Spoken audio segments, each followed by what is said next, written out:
Hello, viewers. It's your girl, Rwby Fangirl.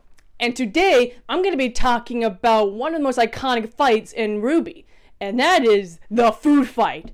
It first appeared in the very first episode of Volume 2, and I gotta say, this food fight is iconic. Probably like than any other food fight I've ever seen, like in cinema and stuff like that. So yeah, to any high schoolers and elementary and middle schools out there, including college, don't do food fights at home, especially this one, because this one's insane. So yeah, spoilers for anyone who hasn't really like seen this episode or the show itself. I mean, duh, they're all gonna be spoilers.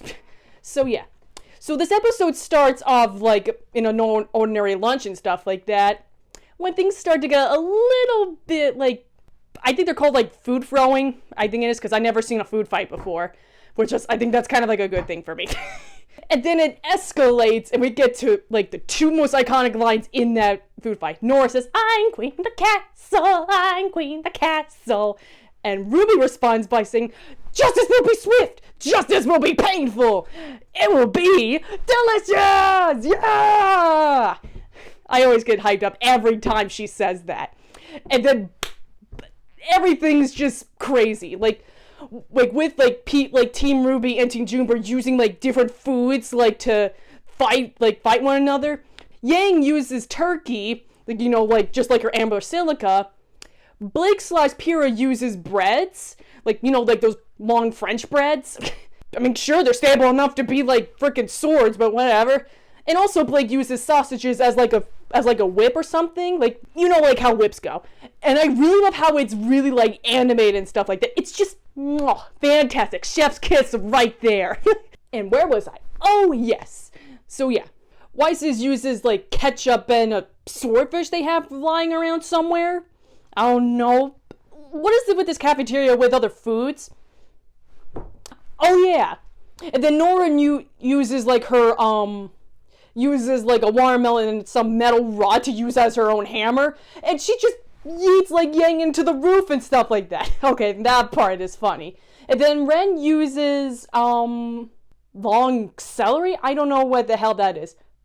Oh yeah, I also forgot. Nora also throws like sodas that look like bombs and stuff like that. So that's freaking cool. And then if there's anything else I need to point out is like some extra stuff. Like how Rwby uses a freaking cafeteria tray as a freaking sword to get to her opponent. Okay, that's actually like really super cool. Just like when Blake was using like the whip and stuff like that, like the sausage as a whip. That's actually really cool. And Pyrrha uses like her semblance to release a massive like tornado or double tornado like soda cans at Blake and stuff like that. And oh my god, that's intimidating and cool at the same time. But one thing I realized when I was watching like this a few times, I realized something. That in the scene that we were watching when Pyrrha like uses like her semblance like to use like the sodas to, you know, being thrown at Blake, it shows like her being like on a wall like throwing like sodas at her. But in the next scene it's just showing that she's being flung over. So yeah, if you guys have any thoughts on that, please tell me on the comments, because I could be right or I could be wrong. I don't know, but it's weird somehow. And then Rwby uses her ultimate power for the last bit of the fight. She uses her semblance to charge after her with a bunch of food after her and send Team Juniper flying into the roof and to get hit by masses of food. What a great way to end the fight. Rwby's semblance saves lives. And to prove that Team Rwby is the best team. Woo! And there's also like another like animation problem I forgot to tell you guys. That when Yang and Ren were fighting, like when they were fighting, because when Yang like punched like Ren in the ground, you could see like Ren is like stuck like in the floor. Like you could definitely see that. I'm like, oh my god. Like Yang hit him pretty hard.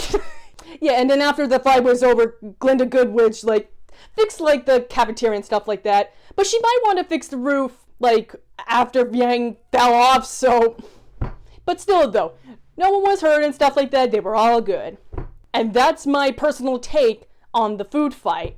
And it's one of the most iconic fight scenes of all time. No question. Alright, wait a sec. What's next month? Oh yes!